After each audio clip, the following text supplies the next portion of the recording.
So do you guys have like slides or something? Like, did you come prepared to the party? Because I ain't got on vacation. You know what I mean? I don't got any slides. I I don't kind have of a just list of questions prepared. I don't have none. no. So I just wrote down notes. I've been honestly so busy with like how the growth lately. So I was just gonna sit down and talk for like Like, 30 you have minutes. slides, but you're just reading off of them. So Yeah. you could share the Oh, slides if okay. you. Yeah. Yeah. Just so people, people want to look at something. You know what I mean? They can look at you guys. You guys are definitely better looking than me and shit. Know what I'm saying? Uh, I gotta shave a little bit. But okay. So you got like, what about Google? Like, what's the cost per lead on Google? I guess for a B2B. Like, is it like a video? Is it like you or Zach just talking? Like, hey, It's we search ads, guarantee right? closings. Oh, search ads. Okay. Yeah, Because yeah. So, everybody's doing YouTube now. I mean, yeah, yeah. We'll probably get on YouTube at some point. you But guys should. Yeah. yeah, so for the search ads, our cost per meeting is 150 to 200 bucks per meeting on there. Really expensive, but we close 1 out of 3, 1 out of 4 meetings. So that's Beautiful. Yeah. yeah, Who yeah, cares? Who cares what you know what I mean? As long as the conversion is there and like the ROI is there, right? yeah, Don't exactly. matter. So like I like those ones because if we get 4 of those in a week or 8 of those in a week, that's basically like a guaranteed 2 closings for us. So that's why I like those. Even Nice. though we spend way more money, or our cost per acquisition on Google is like 800, where on Facebook it's like 400, 450. It's just yeah, it's just nicer because we have to take less meetings to get the deals done. So Less meeting, dude. I like everything you're saying. yeah, Um, Less meetings is definitely better. yeah, Like, did you see the new offer that I came up with? The $200 per month plus 50/75 yeah, appointment man. live Like all that transfer. stuff will work great. Put it in an ad and run it. Especially because, like, right now, that's what everyone's pushing right now is like the paper appointment type of thing. So I think that now your offer kind of aligns with everyone else's. So for white label or black label, Yeah, Yeah. Once you go black, you never go back, huh? yeah, Yeah, man. Yeah, it just I don't know. My media buyer hasn't been able. Like, she makes it so complicated. I keep telling her just run a like a lead ad, and just have a privacy policy, just like literally like name, email, phone number. We're working on stuff, you know. So hopefully, when I join your private mastermind, which is it open to the public or just special people like me? Well, I you guess I'm not so fucking special. I just found out about it. You guys been running with it okay, full for disclosure, forever. we launched it like last week. So yeah. Oh, But okay. Oh, all right. All right. It's not that bad. It's not that bad. you haven't really missed out. It's like, oh, this just went live. yeah, We were taking on like a couple like just private consulting clients for a while, and then we were like, hey, instead of, because like we don't have that much time in a day, so like we couldn't just keep taking on like random private consulting clients. It was just taking up too much time. So we're like, hey, how can we have like a lower barrier to entry and just get people in? but also with our private consulting clients, like we set up their ads for them and do a bunch of extra stuff. Whereas like with Yeah, the I want that. consulting, it's just like you just Yeah. talk to us. Yeah, Yeah, it's I want that. I want that. I'm sold. Um, like that's Boom. a no-brainer offer right there, man. But anyway, I could go off into Pluto. Let's stick to what you guys have right now. Cool. But the basic idea is what? Big promise, big ticket, downsell to a smaller ticket. or the other Exactly. way around. You can also reverse it, and you Mhm. can do like a tripwire to get them in. So like you just have to get someone in, and like what the most important thing is. Sorry, I keep showing. I have to see myself talking for. The biggest thing is like you want to bring them into your world somehow, and so depending on like what your level of expertise is, and I think this is really important, is like know exactly who you're going after and actually speak to that person, because the majority of new marketers aren't going to close a brokerage or like a top realtor if their lives depended on it. They need to go after markets that are more equal to where they are in their process. So for the majority of people, you're probably going to want to bring people into your world on more of like a low hanging fruit offer, like more of a tripwire offer, and then upsell them throughout, because it's going to be a lot harder if you don't have social proof, if you don't have case studies, testimonials, whatever else we need to basically support ourselves. People have been seeing our ads for years. So like sometimes you gotta start a little lower, and that doesn't mean like drop your prices to the bottom and be the cheapest out there. It means like have a starting point to basically be able to build up trust with someone. Like we did a $47 offer for the longest time. And basically it was like $47 to like $297 and then $1,000 and then into our full package. And that worked great. And I think that that's probably a good route for anyone who's, you know, just getting their feet wet with this. There's so many ways. You basically just need to listen to what people are saying. And you also need to know who you are actually going after. And I think that's really important, which we kind of touch on in the next. Yeah, exactly. So like to touch on like the $47 offer thing, even like we just created a Facebook ads course that was like took us literally 2 hours to shoot the videos, made a sales page, started charging 47. Initially we were charging $7 and then we raised it because we were trying to make it profitable on the front end. I saw those ads. Yeah, in for like hindsight, we $7. probably should've- yeah. In hindsight, we probably should have left it at $7 because we were just calling everyone that bought and then selling them done with you packages, selling them done for you packages, you know, selling them coaching, like other stuff on the back end. So like it might cost us $20 to get a sale, you know, and then, you know, subtract the 7. So you're at like $13 loss, but then we would upsell, you know, 1 out of 10 purchases into a $500 package or $1,000 a month package kind of thing. So that's how you start from the bottom and work your way up.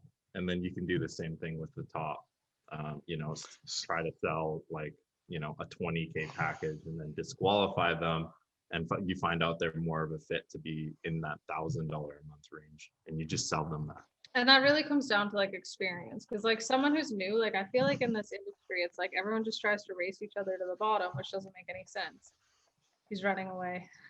Everyone tries to race to the bottom. I'm racing to the bottom right now. Racing to the bottom. Everyone tries to race to the bottom. It's like racing to the bottom doesn't make a whole lot of sense because it's like, how can you have a lower entry point without like taking the exact same value and just lowering your price? It's like someone who hasn't been running ads for as long as us, like we can comfortably go out and just pitch someone a $20,000 package and not even think twice about it because people know we've been around for so long. They know who we are. We have a lot of proof around what we do.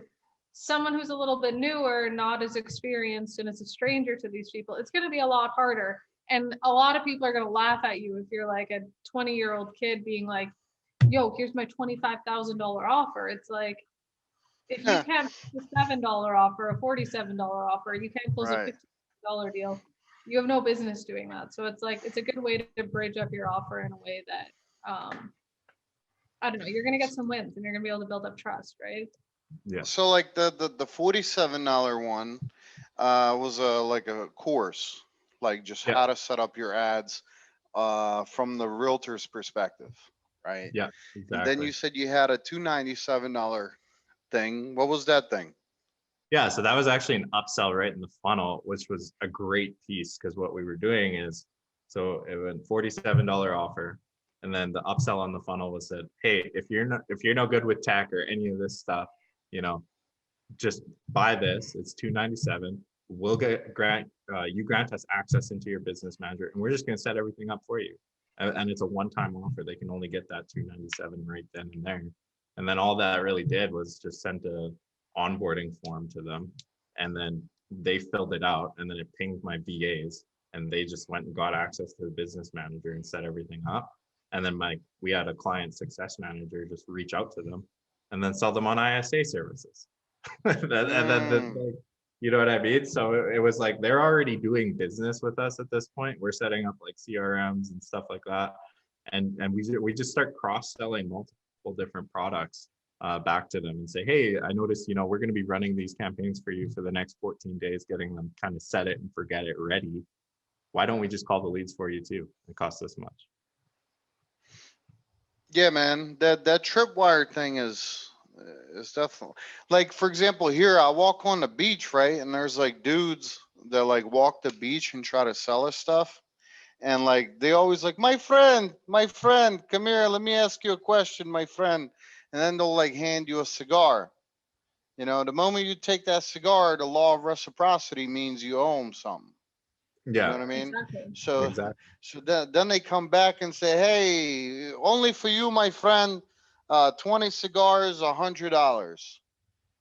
And then you fucking end up at $35. And then I'm like, I thought we were friends. Why did you start with $100, but we ended up at $35? What's going on? But like Yeah, that's, dude, I'm literally seeing your funnel work live on the beach right now. Like that's yeah, exactly exactly. how it works in real life, man. Yeah, Okay. exactly. And we do that stuff all the time. And now we even partner with other like course creators and stuff because we have a large email list. So like now what we're doing is we're just like getting affiliate links for other people's like courses. Like maybe they have an organic YouTube course, like how to grow a YouTube channel as a real estate agent. And then we push out like 297 $297 offers, $497 offers to our email list, and we're just like, collecting affiliate commissions at that point. So like that's kind of how we like Dude, start structuring everything, and we're just getting paid like 4 or 5 different ways off of all the leads that we it's generate. beautiful. It's beautiful, man. Like I'm so inspired. The real word I want to say is jealous, but you should never be jealous. You should just be inspired, right? But Yeah. like, I wish I had a, inbox dollars. You just click a little link and bam, you get paid, man. How many employees do you guys have? I think we're up to 19 some people right now. But And yeah, it that's doesn't, it we got doesn't look, 19 people that we're kind of. yeah, and it doesn't look like you have any stress at all. Like you guys are so zen. You know what I'm saying? Like you're so Man, zen. we've been up until this point, we've been like max stress. It's been like, we make it sound like sitting at this point, we're like, oh, this is just nice. This is easy. This is whatever. Like we were talking about this Yeah. yesterday. This was not just like a nice little cakewalk getting to this point. This was like, I'm going to lay in bed for 3 days and just like cry myself to sleep. Yeah. Yeah, there were lots like that. There were lots of times like that. Like we have quit so many times being like, that's it. Like after today, let's just go get jobs. Like screw this. I am done. And that's happened so many times. And like whenever I watched people that were like in our position, I'd be like, yo, like it just seems so easy for them. Like they're just kind of walking through life and this is so nice. It's like, man, wait till you get kicked off of Stripe. Wait till your bank account gets drained to $0 and you don't know how you're gonna buy groceries tomorrow. Like wait till all of that stuff happens, because guess what? That stuff all happens and it's either like you either be resilient and you figure it out, you cry in bed for a couple days, or you get right back at it, get kicked in the head a couple more times. And Yeah. then like one day you wake up and it's like, okay, things aren't so bad anymore. Hmm. Yeah.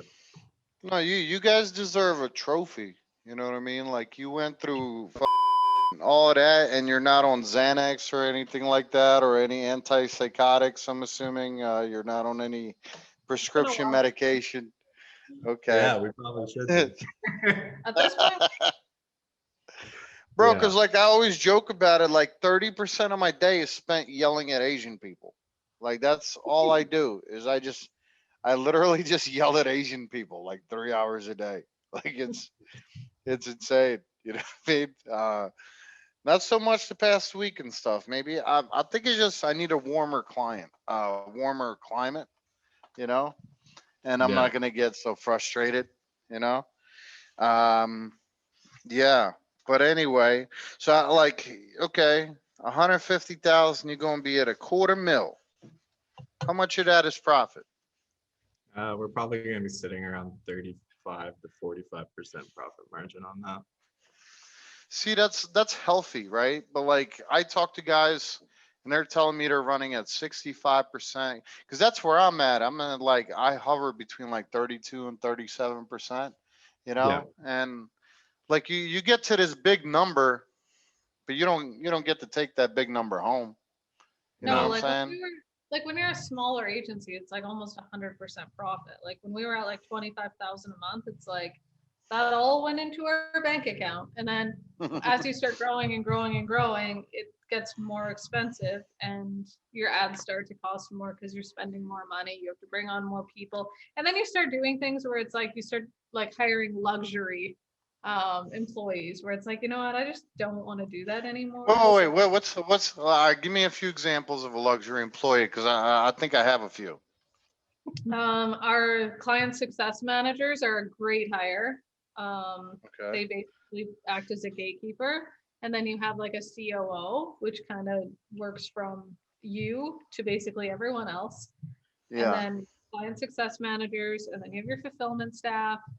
Those guys that are like a go-between between clients and you, that's like, I would say that's critical once you start growing, because Critical. if you're Yeah. dealing with clients every single day, because like as an owner, all you're going to hear is the bad stuff. It's very Yeah. rare you're going to hear great things. From time to time it happens, but you're going to hear a lot more. I don't want to swear. A lot You're gonna more. hear a lot more shit. Yeah. Yeah. It tends to feel like, you know, when you're dealing with the clients, especially if they know you're the owner, they're just gonna bitch. That's all It's they're gonna do. constant. It just never ends. It's like you could have the greatest service in the world.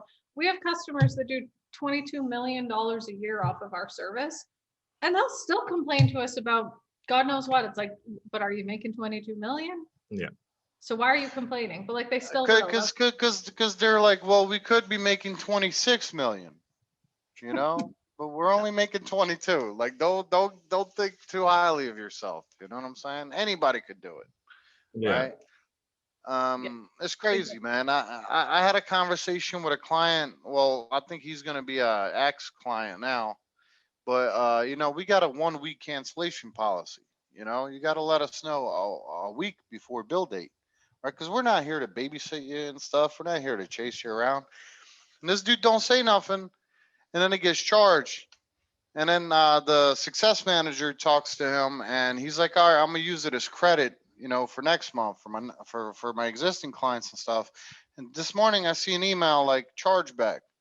Like, bro, you got credit, you got all kind of lenience and stuff, and now he's calling me a baby and stuff. He's like, "Oh, you're going through a tantrum." I'm like, "No, it's a policy. Like, we have a company policy. It's not a tantrum. It's how business works, dude. Just because you just woke up one day, saw a YouTube video of Jade and Zach, and decided you want to be an agency owner because they made it look so easy. You know what I'm saying? Like, Yeah. that's Man, not how it is." chargebacks are like, you can do time in prison in some states. It's fraud. It's literally corporate fraud. And like we make this very clear. If you want to do a chargeback, by all means, but we will go after you. Because Yeah. like that hurts us. We've been hurt by people who we literally have emails from saying they've been getting like tangible results, money in their bank account from our services, and they've went and Yeah. charged us back. When all of a sudden all this corona stuff hit, it was like everyone and their dog was just scared. So they're calling their credit card companies. I need my money back. I need my money back. It's like, I will go after you. Like, I don't think people realize like That sounded so good. So evil, but so good. Like, I It's totally not agree evil. with Think you. about it, man. Like we had one Stripe account get shut down like 2 or 3 months ago, and we lost 90% of our clients because of that. Like again, like Crazy, man. we almost started over Yeah. because they didn't want to give us their credit cards again, right? And they're like, oh, this is my time to back out of the contract or do whatever they wanted and to it's do. Yeah. always around like it's either around Christmas or it's around, I mean, this is the first pandemic most of us has been through, but anytime there's Yeah. like any type of like major event, that's like the time where your customers all of a sudden start getting the most shady. So it's like my service didn't all of a sudden change just because it's around Christmas. My service didn't just change because it happens to be a pandemic. You called your credit card company because you spent too much and now you're trying to find ways to get money back. And Yeah. like we just have like zero tolerance for this now because it puts so much stress on a business that it's like, no, I'll go after you. And like, since we're in Canada, any Canadian clients, it's like, okay, damages here, anything in the States, we'll just go after you because you can. And it's like, we don't screw Why around with not? that anymore. Why not? Why not? Like, they're trying to fuck you. Why not, you know, fuck them back? Little reach around action. Yeah, we don't mess around with that. Like our contracts are like, they're pretty bulletproof for that type of stuff because zero tolerance for people doing fraud against my company. Just absolutely freaking not. Yeah, we that's pretty evident in our agreements. Yeah, if I Yeah. provide a service, like we are buying ads on the internet for you. If I do that Right. and you for some reason think that, oh, I'm gonna try and get my money back for this, go ahead. I dare you. Oh, you guys collect the ad spend? You guys handle that for your clients too? On some clients we do, and Yeah, then other really clients, it depends. really depends how the nature of the relationship goes.